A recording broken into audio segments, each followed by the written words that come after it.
ya mazina abavyeyi banyise nitwa Isumba Vyose Trésor.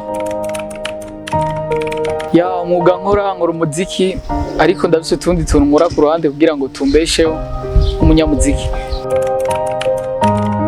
Ya umuziki nkora ndakora style afrobeat, ndakora rap, ndakora afrondundi, afrozouk, style yose nyene tu.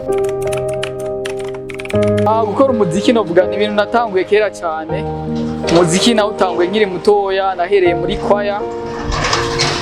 Aho nisanze nkora uwo muziki mu muryango w'abana tuvukana, kaba twakuriye muri eglise. Natanguye umuziki muri 2020.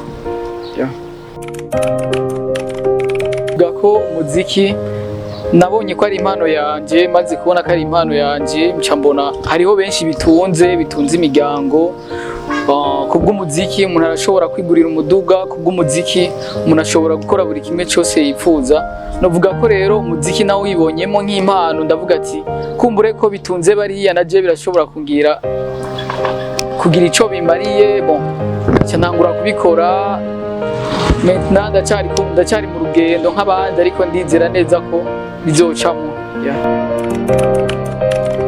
Indirimbo zamenyekanye, hari indirimbo yitwa Besto, indirimbo yitwa Milele, nizo zibiri ziwanje abantu bamenye ko nka Meka HG. Ya umuziki uvuze ibintu byinshi, novuga ko umuziki ni isi yanje, ni mode yanje. Novuga ndabifata nk'akazi.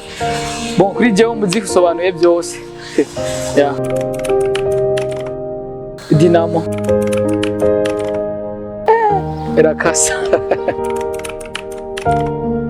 John ararenze. R&B na singiraho magazi. Ndakunda umuceri.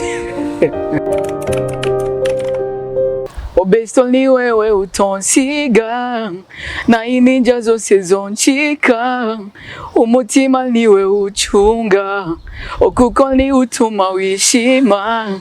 Besto ni wewe utonsiga, na ininja zose zonchika, umutima niwe uchunga, kuko ni utuma wishima.